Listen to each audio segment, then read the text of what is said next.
ओम साईराम. याबद्दल आपण राजीवताईंचे अनेक अनुभव आपल्या चॅनलवर पाहिलेले आहेत.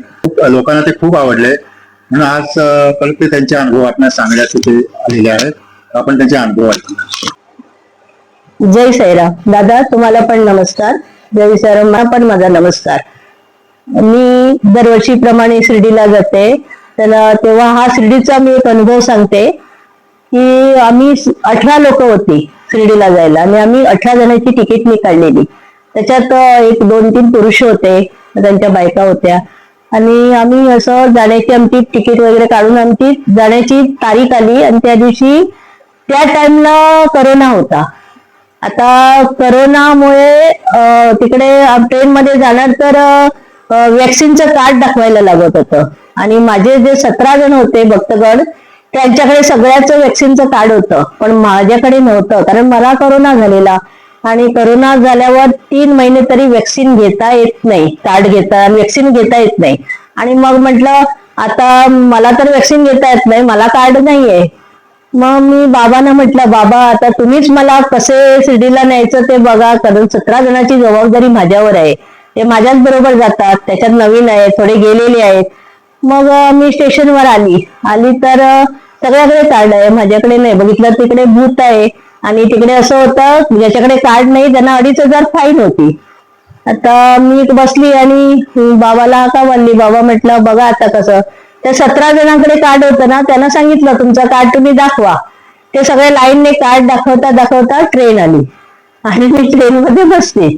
तर माझी पाळी आली नाही तिकडे जायची आणि मी ट्रेन मध्ये बसले. ट्रेन सुटली, आम्ही कोपरगावला उतरलो. आता कोपरगाव उतरल्यावर तिकडे पण तो चेकिंग बूथ होता. आता म्हटलं इकडे आता मोठा प्रॉब्लेम, काय करूया, यांच्याकडे कार्ड आहे आता माझ्याकडे कार्ड नाही, काय करू. तेव्हा बाबाला पुन्हा हाक मारली. बाबा म्हटलं ह्या इकडून कोपरगावच्या स्टेशनवरून शिर्डीपर्यंत कसं पोहोचत तर ते तुम्हीच बघा. आणि सगळे जणांनी आम्ही लास्ट डब्यात होतो त्यामुळे पुष्कळ प्लॅटफॉर्म चालावा लागत होता. चालत चालत मी येत होती आणि ते सगळे आमचे 17 पुढे चालत होते, मी पण पाठीमागे चालत होती. तेवढ्यात जे स्टेशनवर भिंत असते त्या भिंतीला मी मोठा भोग पाहिला आणि मी यांना सांगितलं तुम्ही जा मेन एंट्रन्स मधून, मी या भोकातून जाते. आणि मी त्या भोकातून बाहेर आली आणि उभी राहिली. मग हे लोक त्यांचं कार्ड दाखवून आले आणि मी मग शिर्डीला पोहोचली. हो, 2-3 दिवस आम्ही शिर्डीला राहिलो. सप्तशृंगी, त्र्यंबकेश्वर, पंचवटी सगळं करून बाबाची साई सगळं पूजा करून 3 दिवसात आम्ही पुन्हा स्टेशनवर आलो. आता पुन्हा स्टेशनवर येताना मला माहित होता ना तिकडे बोक आहे म्हणून, मी त्याच्यातूनच आतमध्ये आली. हे लोक एंट्रन्स म्हणून आले आणि ट्रेन सुटली. ट्रेन सुटल्यावर एक मोठा एक अनुभवच म्हणायचा. म्हणजे असं एक घटना घडली की माझ्यासाठी तो अनुभव होता. आणि घटना घडली अशी की ट्रेन मध्ये जे एक आमचं ओळखीचे होते जे माझ्याबरोबर आलेले, ते मला एकदम ते जरा दुसऱ्या डब्यात होते. मला येऊन एकदम म्हणायला लागले, असं कडकडायला लागले, हातपाय त्यांचे कडकडत होते. मी म्हटलं भाई तुम्हाला काय होतंय. तर म्हणायला लागले अगं मला काही होत नाही, तू जरा पाठीच्या डब्यात ये. म्हटलं काय झालं. तर बघितलं तर एक यंग पुरुष होता आणि त्याला काहीच नव्हतं.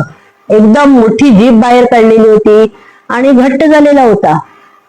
आणि करोनाचे दिवस त्याच्या बाजूला जे कोण बसलेले ते सगळे पळाले करोना म्हणून घाबरून.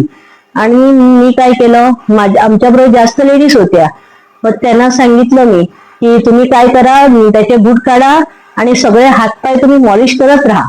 त्याला बरं चोळा तुम्ही त्याचे हातपाय. त्यांनी सगळं त्याचे सॉक्स वगैरे काढून, त्याच्यात माझी भाभी होती मयुरी नावाची, तिने सगळे त्याचे पाय चोळले. मग बाकीच्या बाया होतात त्यांनी पण हात चोळले, सगळं चोळलं. मी काय केलं, एक बाटली घेतली आणि पाण्याची आणि त्याच्या तोंडात ती पाणी मी ओतलं. ओतताना त्याची जीभ गल्ल्याने हातमध्ये घातली. तेव्हा त्याच्या जिभेवर एक छोटीशी गोळी होती, ती पण आतमध्ये गेल्यावर आणि मग मी पाण्यात बाबाची विभूती घातली आणि डोक्यावर मी ओम साईराम म्हणून त्याच्या डोक्यावर मारत राहिली. तर एक 5 मिनिटात त्याने डोळे उघडले आणि तो श्वास घेऊ लागला आणि जरा बरा झाला. मग बरा झाल्यावर मी मग त्याच्याशी बोलली, आता तुला कसं वाटतंय. तो म्हणाला मी आता बरा आहे. मग त्याने आपले बूट सॉक्स घातले. तो बारामतीचा होता.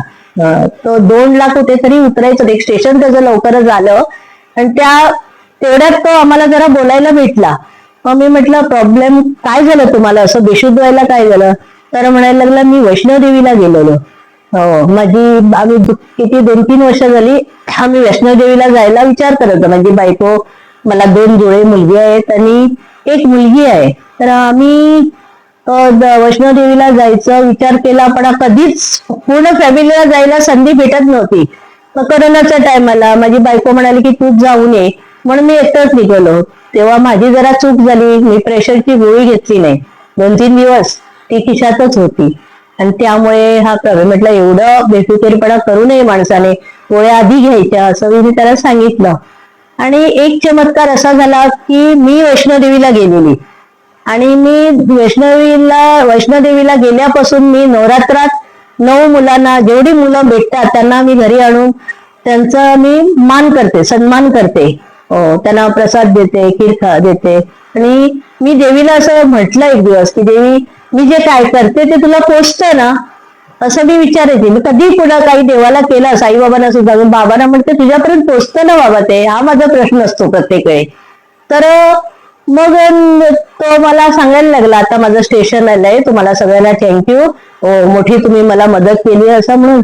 आणि मग तो उतरताना त्याने काय केलं, एवढी मोठी पोटली काढली, तो वैष्णोदेवीचा प्रसाद होता आणि माझ्या मांडीवर ठेवला. मला एकदम हे झालं की मी देवीला रोज म्हणते मी करते ते पोचतं ना. बघितलं तर देवीने मला अशा रूपाने पोचतं ते दाखवलं. आणि त्या पोटलीत आम्ही 17-18 लोक होते. 18 लोकांच्या नावाने अक्रोड होते. आणि सगळ्यांना एक अक्रोड बरोबर पोचला आणि एक कॉईन होता. मग आमचे सगळे बरोबरचे म्हणाले ताई, हा कॉईन तुला ठेव, कारण तुला पुष्कळ देवाची भक्ती आहे ना, हा वैष्णोदेवीचा कॉईन तुझे अक्रोड सगळ्यांना एक दिला.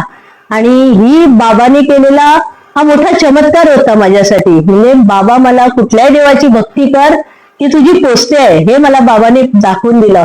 आणि जाता जाता त्याने सांगितलं की म्हणायला लागला माझा मामाचं गाव शिर्डी आहे, पण तो बाबाच्या गावचाच होता आणि तो मग बारामतीला गेला. हा माझ्यासाठी खूप मोठा अनुभव आहे. जय साईराम.